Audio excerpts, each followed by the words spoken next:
If you've been following the world of hardcore punk, today is one of those heartbreaking days that reminds us just how fragile life can be. Lou Koller, the legendary frontman of New York hardcore pioneer Sick of It All, has died at the age of 59 after a long and courageous battle with cancer. His band confirmed the devastating news, saying that after years of fighting, he can finally rest. Before we begin, if you appreciate respectful, fact-based news and thoughtful analysis of the biggest entertainment and music stories, make sure you subscribe, like this video, and turn on notifications so you never miss an update. Lou Koller wasn't just another rock singer. For nearly 4 decades, he represented everything that made hardcore punk authentic: honesty, resilience, loyalty, and an unwavering connection with fans. While many bands came and went, Sick of It All remained one of the defining voices of the New York hardcore movement, largely because of Lou's unmistakable presence on stage. According to the band's statement, this year would have marked Sick of It All's 40th anniversary. Instead of celebrating 4 decades together, fans around the world are mourning one of hardcore music's most influential figures. The band described him as an iconic frontman whose smile, humor, and energy lifted audiences wherever they performed. Lou Koller was born on October 9, 1966, in Queens, New York. Growing up in one of America's most culturally diverse boroughs helped shape both his personality and his music. Together with his younger brother, guitarist Pete Koller, he co-founded Sick of It All in 1986, helping establish what would become one of the most respected bands in hardcore history. Unlike many rock stars who chased mainstream success, Lou remained fiercely loyal to hardcore culture. Sick of It All never abandoned its roots, even as it earned worldwide recognition. That authenticity is one of the reasons fans stayed devoted for nearly 40 years. Their breakthrough came with albums such as Blood, Sweat, and No Tears, Just Look Around, Scratch the Surface, and Built to Last. In particular, Scratch the Surface became one of the defining hardcore albums of the 1990s, helping introduce New York hardcore to audiences across Europe, Japan, Australia, and South America. The band proved that hardcore wasn't just a local underground movement. It was a global community. One of Lou Koller's greatest achievements wasn't measured in chart positions or Grammy Awards. It was measured in influence.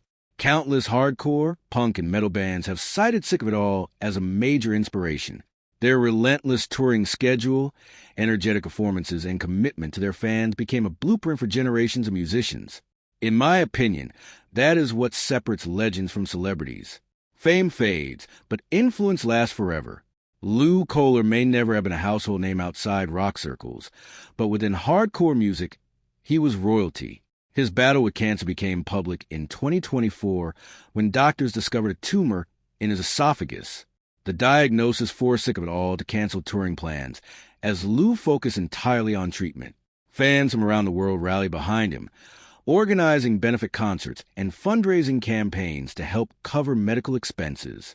In May 2025, there was a moment of hope. Lou announced that he was officially cancer-free. Fans celebrated across social media, believing he had defeated the disease.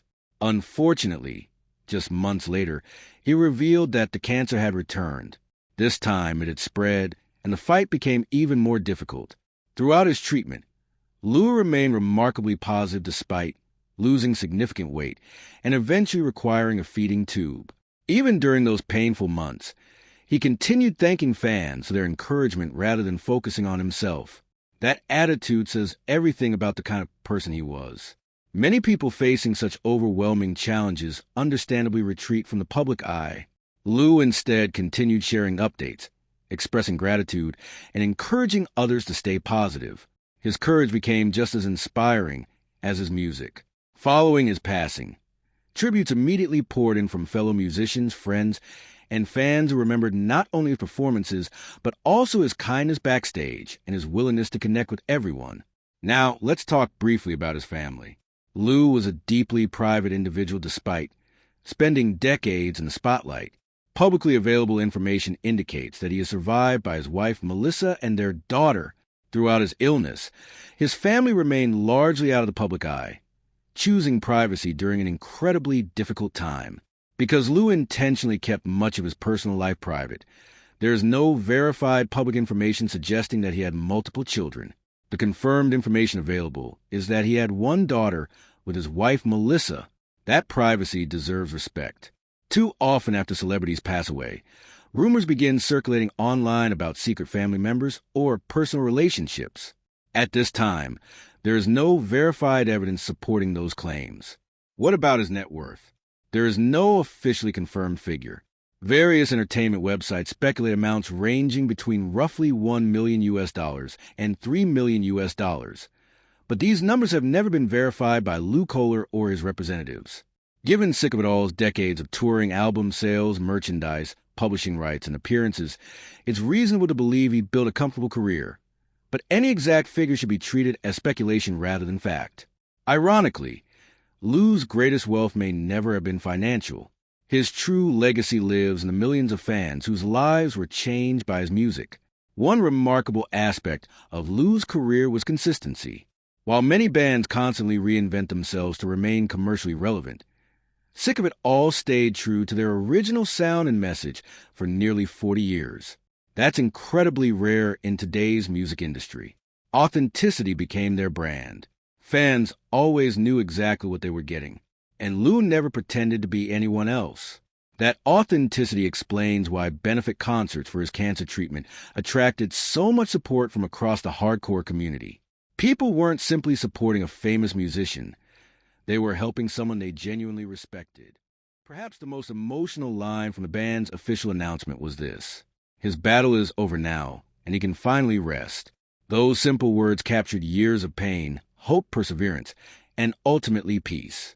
As heartbreaking as this loss is, Lou Koller leaves behind something that many artists spend their entire careers chasing: a legacy. His music continues to inspire new generations.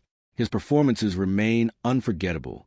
His influence can still be heard in countless hardcore bands around the world. And perhaps most importantly, his character earned him enormous respect from fans and fellow musicians alike. My personal opinion is that Lou Koller represents something increasingly rare in entertainment today. He never seemed interested in becoming a celebrity. He simply wanted to make honest music with his brother, perform for fans, and stay true to the hardcore community that believed in him from the beginning. That kind of integrity is difficult to replace. Although Lou Koller is gone, Sick of It All's music will continue introducing new listeners to New York hardcore for years to come. His voice may be silent, but his influence will remain loud.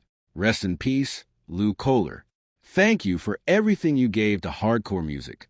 And to everyone watching today, let us know your favorite Sick of It All song or memory in the comments below. We'd love to celebrate Lou's incredible legacy together. Until next time, thank you for watching.